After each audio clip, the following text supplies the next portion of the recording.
Oke.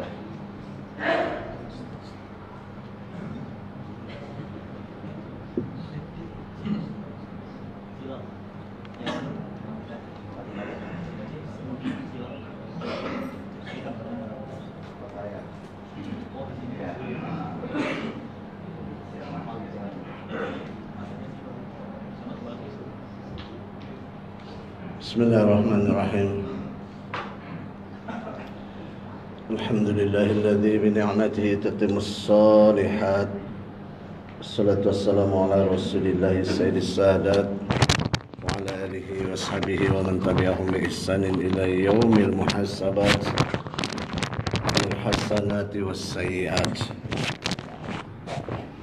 Allahumma ij'al jam'atana hadza jam'an marhuman wa tafarraqna min ba'dihi tafarraqan ma'suman.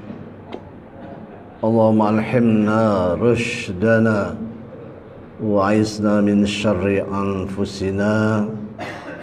Allahumma ij'alna min ibadikas salihin wa tawaffana mu'minin mustaqimin wa adkhilna jannatan na'im birahmatika ya arhamar rahimin. Wahaykum bitahiyatil Islam. Assalamualaikum warahmatullahi wabarakatuh.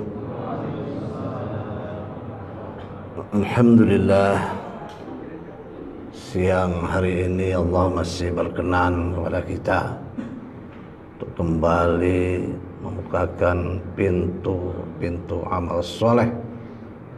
Semoga kesempatan seperti ini senantiasa dibukakannya bagi kita, hingga insya Allah kita kembali kepadanya dalam keadaan husnul khatimah.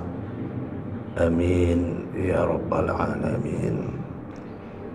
Tema kita siang kali ini adalah tentang ilmu yang tidak bermanfaat. Kelanjutan dari tema bulan lalu, di mana kita sudah membahas tentang tafaqquh fiddin.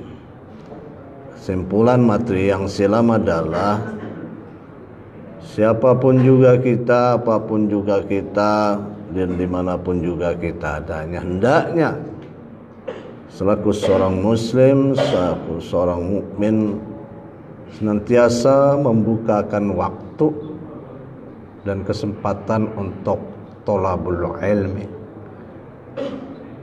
untuk tafaqquh din, memahami agama kita. Karena pada posisi ini sebaiknya kita pada posisi sebagai subjek dan objek.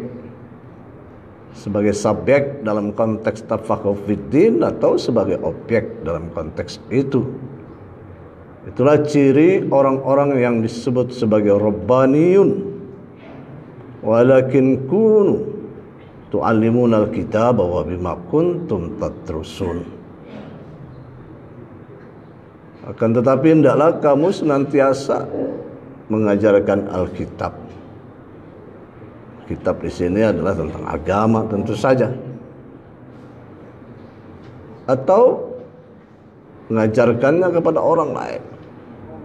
Walakin kunu tu'allimuna al-kitab, hendaklah kamu senantiasa menjadi orang yang senantiasa mempelajari Alkitab dan juga senantiasa mengajarkannya kepada orang lain. Itu posisinya. Ya, jangan sampai kita sebagai subjek daripada tafaqquh fiddin ini tidak bisa, ya, juga sebagai objek enggak mau. Lah, apa posisinya kalau begitu? Ngajar enggak bisa, belajar enggak mau. Gimana? Nah, kalau udah begitu maka yang terjadi adalah al-jahlu bil Islam, al-jahlu bil kitab, ya, al-jahlu anid dinihi. Maka itulah yang terjadi sekarang ini. Al-Islamu mahjubun bil muslimin. Orang Islam itu menutup daripada ajaran Islam, sehingga al-Islam itu yang ya'lu wa la yu'la enggak terlihat. Islam secara konsepsional itu kan tinggi dan nggak ada yang mengalahkannya secara konsepsional, tapi secara operasional kan berbanding lurus dengan perilaku daripada umatnya. Kalau umat ini jauh tidak mengerti tentang dinnya, ya sudah, kita akan menjadi orang yang terbelakang. Makanya ada sebuah kitab ya, dari Dr. Ali Juraisyah yang berjudul Limadha takhalluful muslimin wa taqaddumul akharin. Kenapa sih ya umat Islam mundur sementara umat yang lain maju?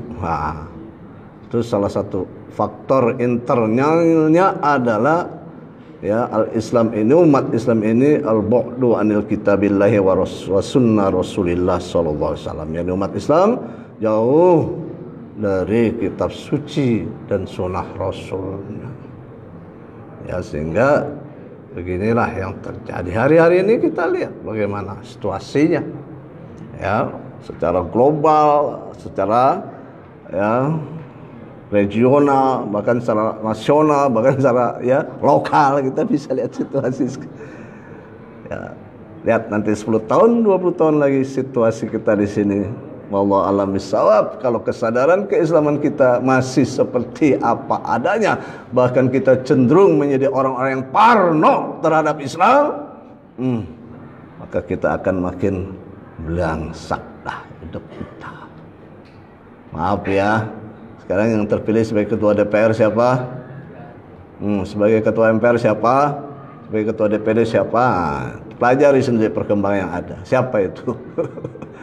Ya, itu orang-orang yang bisa jadi ke depannya sangat banyak mengambil keuntungan daripada adanya revisi undang-undang KPK. Siapa yang kenceng banget kemarin yang memperjuangkan revisi itu, kita juga udah tahu. Nah, kalau ini terjadi 5 tahun dan sebagainya.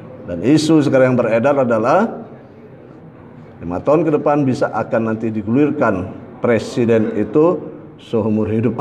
Itu isunya itu ya. Wallahu a'lam bishawab. Nah, kita lihatlah perkembangan kita. Karena itulah salah satu kewajiban kita adalah tafaqquh fiddin. Nah, sekarang kita lihat ya, setelah kita memahami bahwa siapapun juga posisi kita apapun juga, maka harus menyempatkan diri untuk mengerti tentang agamanya. Kita lihat yang dari lanjutannya, yakni membahas tentang ilmu yang tidak bermanfaat. Sekarang kita perlu ilmu. Nah, ilmu tentu saja ilmu yang berorientasi pada ad-din ya. Kenapa? Karena manusia bodoh dan sedikit ilmu. Karena keutamaan manusia itu karena ilmunya, bahaya menolak ilmu. Ya, kebanyakan manusia itu tersesat. Kebenaran mutlak itu harus dari satu sumber, derajat orang yang berilmu. Ya, ini urgensinya saya nggak bahas lebih detail, tapi yang betapa kita membutuhkan ilmu, terutama ilmu yang mengarahkan kita kepada hidayah dan petunjuk yang benar. Dalam usul fikih itu ada 5 derajat ilmu. Yang pertama adalah al-ilmu itu sendiri. Ya, al-ilmu itu sendiri. Yang kedua adalah zon. Yang keempat adalah syak. Yang kelima adalah waham. Dan yang keenam adalah jahl. Apa itu al-ilmu? Al-ilmu di sini adalah idraku syai'in bihaqiqatihi. Kita itu tahu sesuatu secara hakikatnya. Sehingga dengan demikian tingkat kebenaran daripada al-ilmu itu 100% mutlak, karena itu sumbernya dari Quran. Ya, sumbernya dari Quran. Di bawah itu namanya zon. Ya, dia tidak mutlak kebenarannya. Nah, ini sumbernya adalah dari akal. Nah, kalau al-ilmu ini orientasinya nanti sebagai pedoman hidup kita. Ya, jadi al-ilmu tingkat kebenarannya itu 100%, itu berorientasi kepada bagaimana memberikan arahan, petunjuk, bimbingan, cara kita mengatur hidup. Kalau zon, ilmu yang lahir dari zon, yang sumber dari akal manusia, ra'yun, logika, itu yang tingkat kebenarannya tidak sampai mutlak, ya, itu ilmu ini di dalam kerangka kita mengembangkan sarana hidup, mempermudah sarana hidup. Jangan dibalik.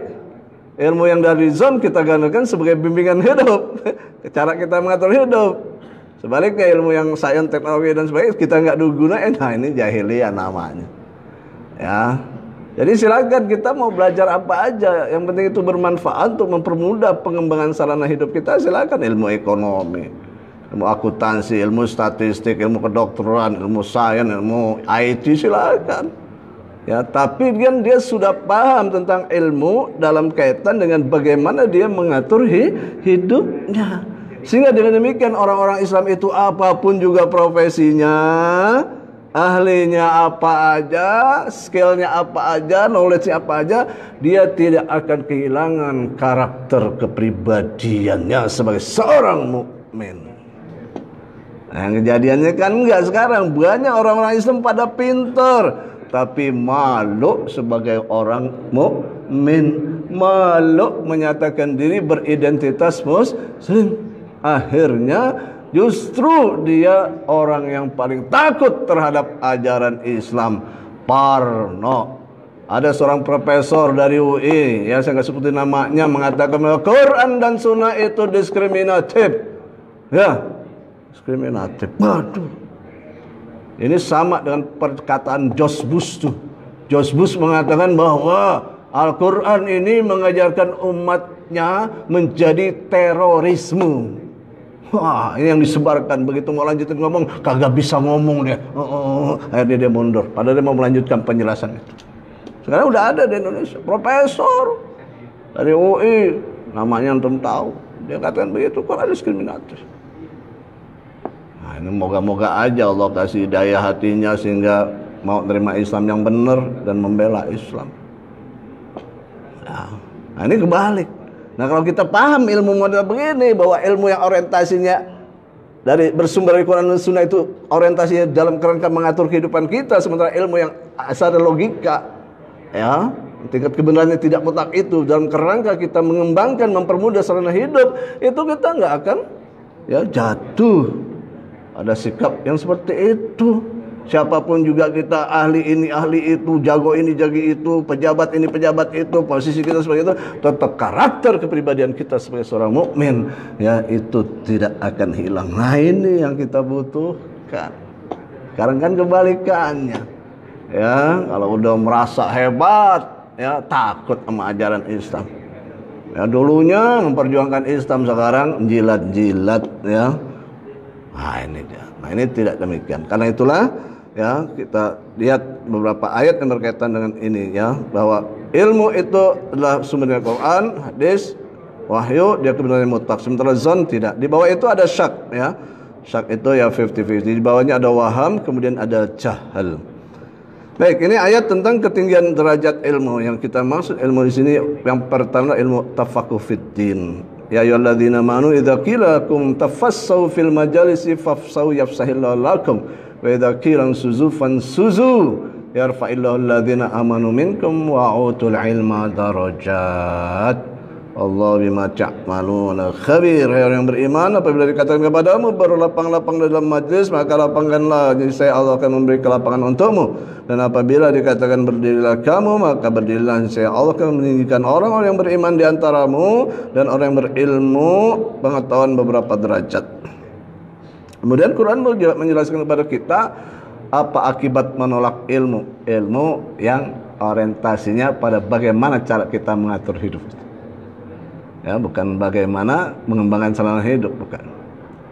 Ini ada ayat dalam surah Al-Mulk, wa qalu law kunna nasma'u aw na'qilu ma kunna fi ashabis sa'ir. Dan mereka berkata, sungguhnya kami sekiranya dahulu mau mendengarkan atau memikirkan peringatan itu, niscaya tidaklah kami termasuk menjadi penghuni neraka yang menyala-nyala, ya. Jadi hati-hati menolak din, karena sudah merasa pandai, jago ini, jago itu, ya kan, ahli ini, ahli itu, pejabat ini, pejabat itu, kemudian Quran ditolak. Ini nanti, ya, ini akibatnya, nyesel dia nanti. Ini di neraka, pada saat berada di dalam neraka jahanam. Dia mengatakan, wa qalu law kunna ini untuk menunjukkan masa silam, yakni waktu dia di dunia. Apa yang dia sesali? Nasma'u au na'kilu, kami mau dengerin, kamu mau memikirkan. ma kunna fi ashabis sa'ir. Tidaklah kami sekali-kali akan menjadi penghuni neraka yang nyala-nyala. Ya, kemarin saya udah jelaskan juga sedikit ilustrasi dari almarhum B.J. Habibie ya, pada saat-saat dia sakit. Semua orang tidak ada lagi. Dia mengatakan, kalaulah dahulu saya boleh memilih mana belajar ilmu sains apa agama, maka dia mengatakan saya akan belajar agama. Ya, tapi itulah beliau ya. Insyaallah semua hasil-hasil pemikirannya jadi amal solehnya, amal jariyahnya insyaallah. Tapi ini kan menjadi hal yang menarik karena apa? Yang ngomong siapa? Profesor, ahli. Nah kita gimana? Kita udah profesor belum nih? Ya, udah S berapa kita kuliah kita nih? S1, S2, S3, es krim. Saya S3, SD, SMP, SMA. Baik, kemudian kita lihat lagi. Apa yang dimaksud dengan jahil? Ya, jahil ini adalah derajat ilmu yang paling bawah tadi, yang nggak ada kebenaran sama sekali. Itu al-jahil itu adalah karena orang tidak mengenal kebenaran. Kebenaran yang bersumber dari mana? Dari ilmu itu, al-ilmu itu yang tingkat kebenarannya 100% itu. Yang bersumber dari wahyu, Quran dan Sunnah. Ya, maka dikatakan orang itu jahil. Orang bodoh bukan orang yang tidak punya basic ilmiah, tidak punya gelar, bukan. Hebatnya dia apapun juga, tapi selama dia tidak mengenal tentang kitab sucinya, tentang al-ilmu yang sumbernya Quran itu yang mutlak itu, maka dia disebut sebagai minal juhala, daripada orang-orang yang bodoh. Dalam ayat ini dikatakan amittakhadhu min dunihi alihatan qul hatu burhanakum hadza dzikru man ma'iya wa dzikru man qabli bal aktsaruhum la ya'lamunal haqqa fahum mu'ridun. Jadi ada ungkapan la ya'lamunal haqqa wa hum mu'ridun. Atau apakah mereka mengambil tuhan-tuhan selain dia? Katakanlah Muhammad, kamu kemukakanlah alasan-alasan. Al-Quran ini adalah peringatan bagi orang bersamaku dan peringatan bagi orang sebelumku.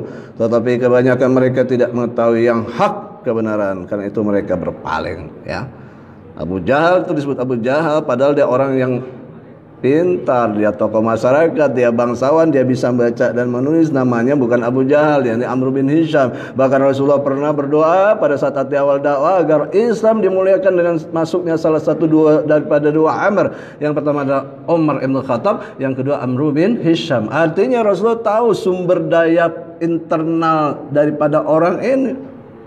Ya, tetapi tatkala dia menolak Islam, dia sebut dengan jahil. Kemudian Quran juga menjelaskan kepada kita kebanyakan manusia itu adalah jahil. Kebanyakan manusia adalah jahil. Waqsamu billahi jahda imanihim la yab'atsullahu man yamut bala wa'dan 'alaihi haqqan walakin aktsaran nasi la ya'lamun. Dan mereka bersumpah dengan nama Allah dengan sumpah yang sungguh-sungguh, Allah tidak akan membangkitkan orang-orang yang mati. Tidak demikian, pasti Allah akan membangkitkannya sebagai suatu janji yang benar daripadanya, tetapi kebanyakan manusia tidak mengetahui. Ya, karena itulah ketika kita mengikuti kebanyakan manusia, kita tidak benar. Dalam ayat yang lain Allah katakan, wa in tuti'u aktsara man fil ardi yudillukan sabilillah iyattabi'una ila dzann wa may yuqni minadh dhanni haqqi syai'a. Jadi ya, kalau kamu mengikuti kebanyakan manusia, kamu tidak akan mendapatkan kebenaran, alias kamu akan tersesat. Ya, kenapa? Karena agliyabutun nas itu al-juhala, aglabiyatun nas al-juhala.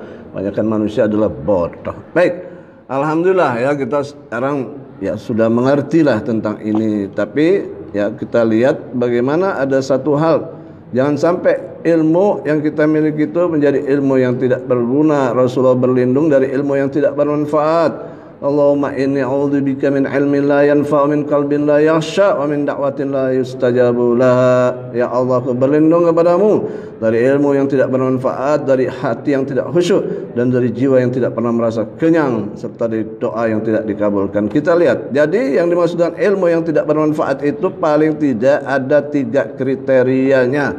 Pertama, ilmu yang bersumber dari kebatilan. Yang kedua, ilmu yang benar namun tidak diamalkan. Yang ketiga, ilmu hanya untuk kehidupan duniawi saja. Jadi dengan ilmunya itu sekadar buat hidup, ya, bukan untuk mencari keridhaan Allah, apalagi untuk berjuang di jalan Allah Subhanahu wa taala. Ya, kita lihat ilmu yang bersumber dari kebatilan. Ya. Pertama adalah ilmu yang berorientasi kepada kemusyrikan atau yang berorientasi mengajak orang untuk menyembah selain Allah. Ya, pada kasus Nabi Musa dan Bani Israel itu, ya, pengikut Nabi Musa pernah disesatkan oleh orang yang namanya Samiri. Ya, Samiri ini ketika Nabi Musa bermunajat kepada Allah selama 40 hari, ya, dia membuat sapi atau anak sapi, anak lembu. Ya, itu dijelaskan dalam surah Al-Baqarah, makanya surah itu namanya Al-Baqarah, artinya sapi, ya kan, berkisah tentang itu. Ini dijelaskan dari 51. Wa wa'adna Musa 40 lailatan thumma takhattumul ijla min ba'dihi wa antum zalimun. Dan ingatlah ketika kami menjanjikan kepada Musa 40 malam, kemudian kamu Bani Israel menjadikan patung anak sapi itu sebagai sembahan setelah kepergiannya, dan kamu menjadi orang-orang yang zalim. Jadi Samiri ini mengajak kaumnya Nabi Musa mengumpulkan perhiasan. Dan perhiasan ada dikumpulkan, ya, kemudian dibakar. Setelah dibakar dibentuk menjadi patung sapi. Ya, kemudian sambil mengatakan ini sebetulnya Tuhan kamu sekalian, Tuhannya Musa dan Tuhan kalian semua, cuman Musanya aja lupa. Ini ada proses penyesatan ini kan. Ya, kemudian dengan satu kemampuan dia membuat patung itu bisa bersuara. Wah, makin jadi-jadi kan, Bani Israel percaya, maka disembahlah itu anak sapi. Ya. Nah, ketika Nabi Musa pulang, ya, Nabi Musa meluruskan permasalahan itu. Ya, dan Samiri akhirnya diusir, dijelaskan bahwa ini adalah batil. Ya, Tuhan kamu adalah Allah, bukan sapi. Tapi selama 40 hari Bani Israel menyembah sapi. Ada patung itu dibakar oleh Nabi Musa dan abunya dilempar ke laut. Jadi ini ilmu yang batil, mengajak orang untuk menyembah kepada selain Allah Subhanahu wa taala. Nah, dari sini kita bisa lihat dengan demikian sebetulnya seluruh agama di luar Islam itu batil, ya. Bukan gitu harusnya. Harus yakin. Jangan enggak yakin. Mana sih yang benar, Islam paling benar atau Islam yang benar? Pak, Islam paling benar apa Islam benar? Paling benar. Paling benar, yang lain masih benar. Ini bicara akidah ini gitu. Ya. Nah, jadi ilmu-ilmu begini cabangnya banyak. Termasuk misalkan ilmu kanuragan. Ilmu kanuragan itu masuk gitu. Ada kemusyrikan. Memakai media selain daripada Allah, medianya setan. Ilmu kebal. Kebal, yang Nabi aja nggak kebal. Ketika orang bisa kebal itu kan di luar nalar, kecuali karomah. Cuman kan karomah beda sama sihir. Kalau karomah itu sekali-kali doang datangnya dan itu nggak bisa diulang. Nah, kalau ilmu sihir bisa diulang-ulang, dirapalin, diamalin. Diamalin itu ada wiridan-wiridan tertentu, ada amalan-amalan tertentu supaya makin hebat itu ilmunya. Nah, ini ilmu yang batil. Atau kita dagang supaya dagangnya itu laris, dikasih penglaris, ya. Mau bikin rumah supaya rumahnya ini ajak, di bawah itu ditanam jimat-jimat. Nah, ini ilmu-ilmu yang batil, termasuk ilmu yang mengajak manusia kepada pemahaman yang keliru tentang konsep-konsep kemanusiaan. Misalkan konsep Machiavellis, ya, manusia itu boleh dalam kerangka mencapai tujuan menghalalkan segala cara. Itu. Ya, itu keliru. Itu kan masalah fikrah, masalah pemikiran. Itu banyak ilmu-ilmu model begitu. Ya, ideologi-ideologi luar Islam, komunisme misalkan. Ya. Bagaimana misalkan nggak perlu agama itu. Agama itu ya candu. Itu kan komunisme. Saya nggak tahu nih tanda-tandanya udah ada belum di Indonesia ini ya. Kemarin saya dapat tuh share. Kalau nggak salah kata di sharean itu Garuda. Lagi ada upacara kemarin hari batik apa hari apa. Baca doanya pakai doa. Kristen, apa komentarnya, wah ini umat Islam harusnya reaksi dong. Ya harus cepat. Kenapa? Kalau sekarang masih dibolehin ya membaca doa dalam acara-acara kantor, walaupun doanya bukan doa Islam. Yang biasanya doa Islam, mayoritas kita Islam. Nanti pada satu saat kalau udah dilarang baca-baca doa gimana? Kemarin kan di MPR kan gitu ya, yang baca doa, perempuan baca doa, udah doanya juga doa. Nah, misalkan konsep tentang ekonomi yang menghalalkan yang haram, nah itu juga ilmu yang tidak bermanfaat. Sudah jelas riba haram, tapi dipakai.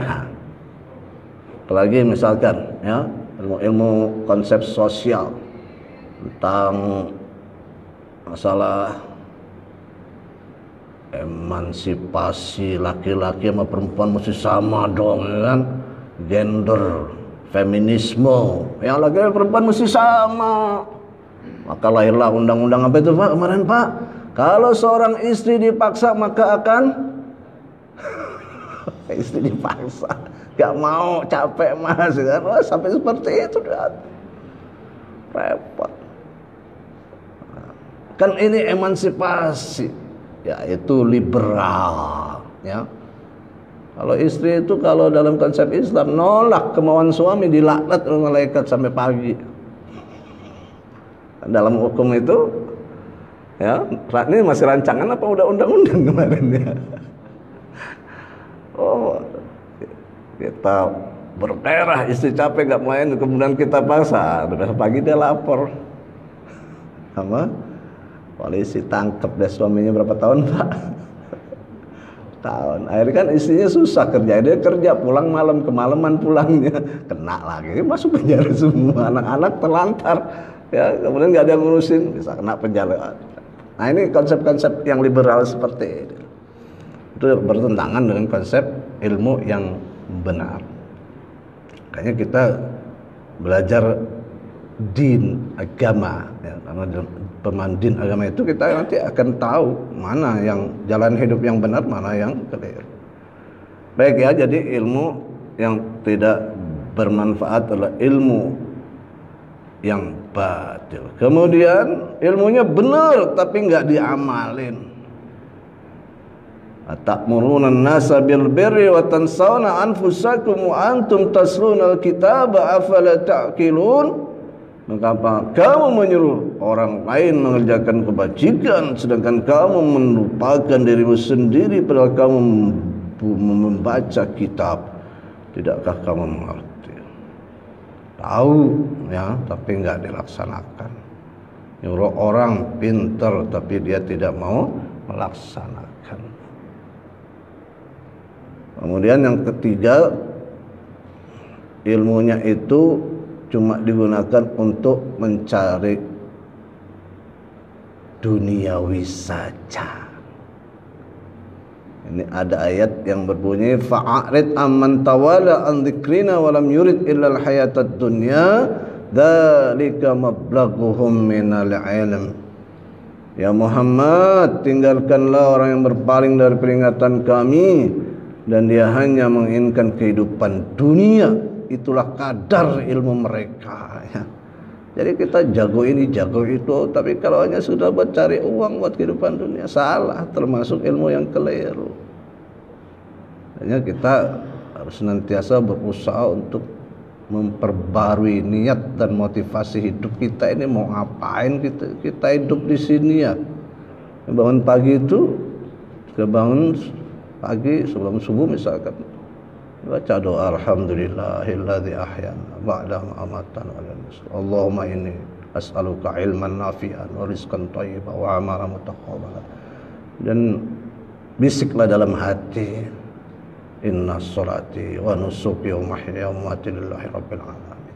Sebelum dibaca di dalam sholat. Pokoknya memperbarui. Apa tatkala kita kebablasan hari kitab, ilmunya tinggi, sibuk dengan jabatan sebagainya, nggak sempat memahami agama, akhirnya lama-lama ke bawah. Ya kalau sudah ke bawah repot, apalagi ke bawah dalam masalah lifestyle, gaya hidup. Ya teman-teman dulunya miskin, yang udah jadi masuk dewan, aneh-aneh kelakuan. Masuk itu saya kenal banget itu yang menjadi sangat kencang banget suaranya untuk melakukan revisi undang-undang KPK itu.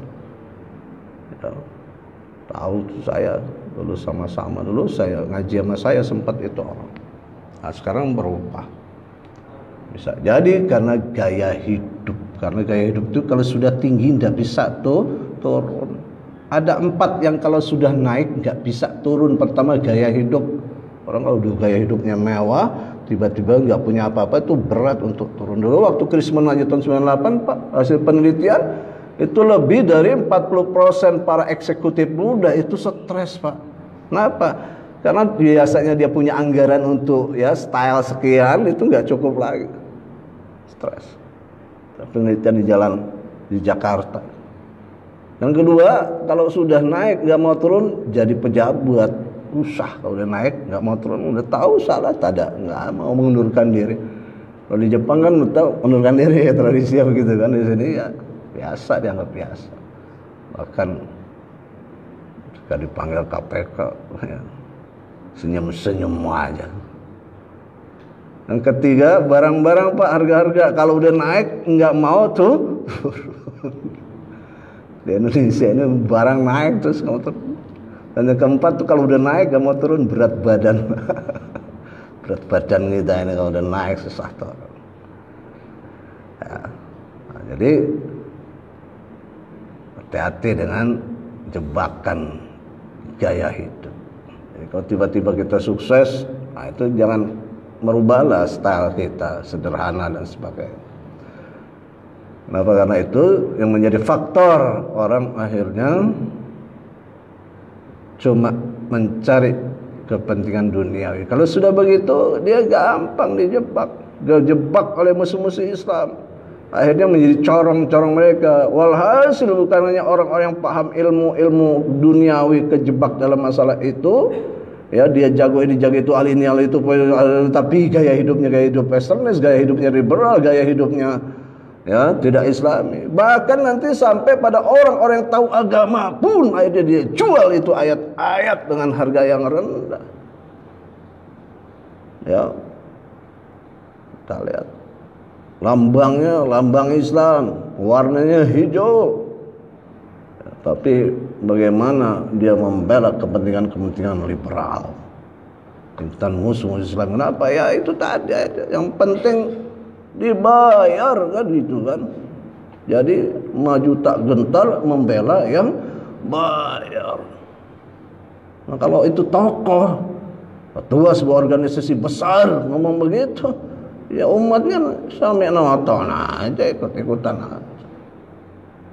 Liberal. Nah, orang begini akhirnya apa? Akhirnya Allah katakan orang model begini adalah orang yang udah tahu agama, tapi agamanya itu dilepas karena dia ingin mendapatkan ya bagian daripada dunia. Itu dijelaskan dalam surat Al-A'raf.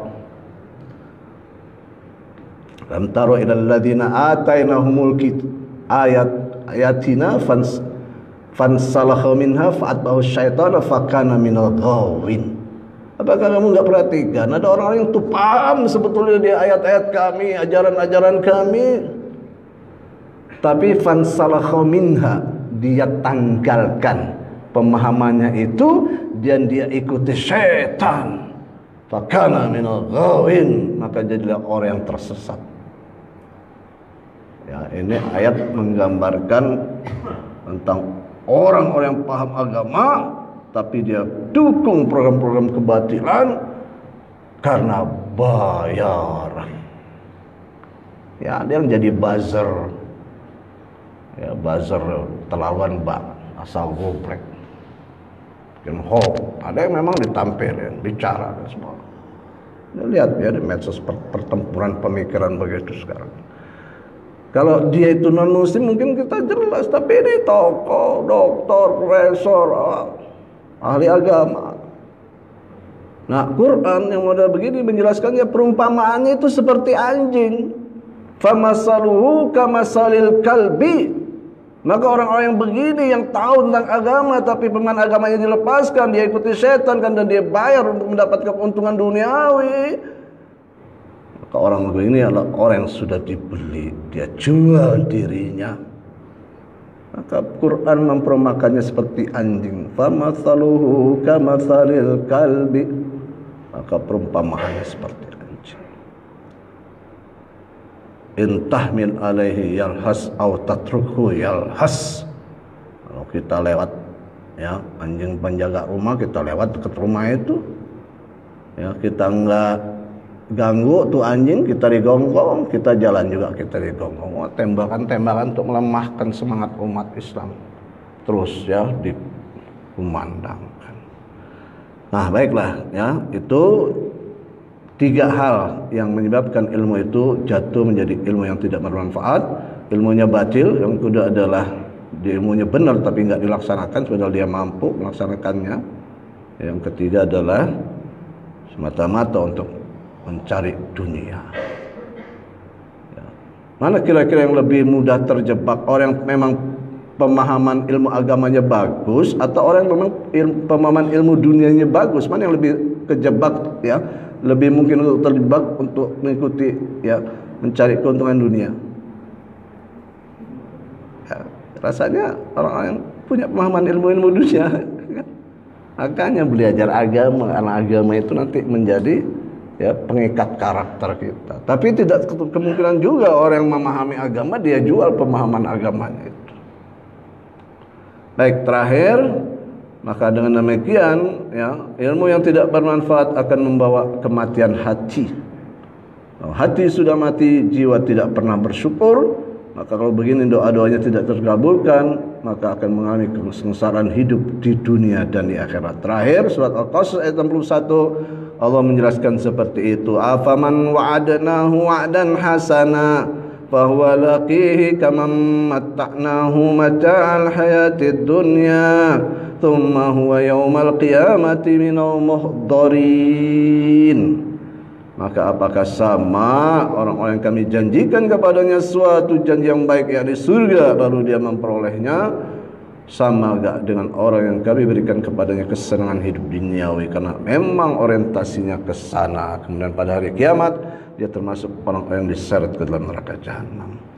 Baik, ya, ini yang bisa sampaikan, ya, mudah-mudahan Allah melindungi kita dari hal-hal yang menyebabkan kita tersesat, wabil khusus dengan ilmu kita. Ya, ilmu apa saja, termasuk juga para ustadz dan saya sendiri. Ya, kita menjaga niat, motivasi dalam hidup ini semuanya karena Allah, untuk Allah, dan kita lakukan dengan cara-cara Allah, yang dengan itu insya Allah semua aktivitas kita, baik yang orientasinya makhdah atau muamalah, itu insya Allah terhitung sebagai amalan di sisi Allah yang diterimanya, yang nanti akan memperberat timbangan pahala kita kelak dan yang mendorong kita sukses masuk ke dalam surga jannatun na'im. Amin ya rabbal alamin. Baik, ini yang bisa saya sampaikan, mudah-mudahan bermanfaat. Lebih kurangnya mohon maaf. Sama-sama kita akhiri dan baca doa kafaratul majlis, istighfar dan hamdalah. Subhanakallahumma bihamdika asyhadu an la ilaha illa anta astaghfiruka wa atubu ilaik. Alhamdulillahil alamin. Assalamualaikum warahmatullahi wabarakatuh.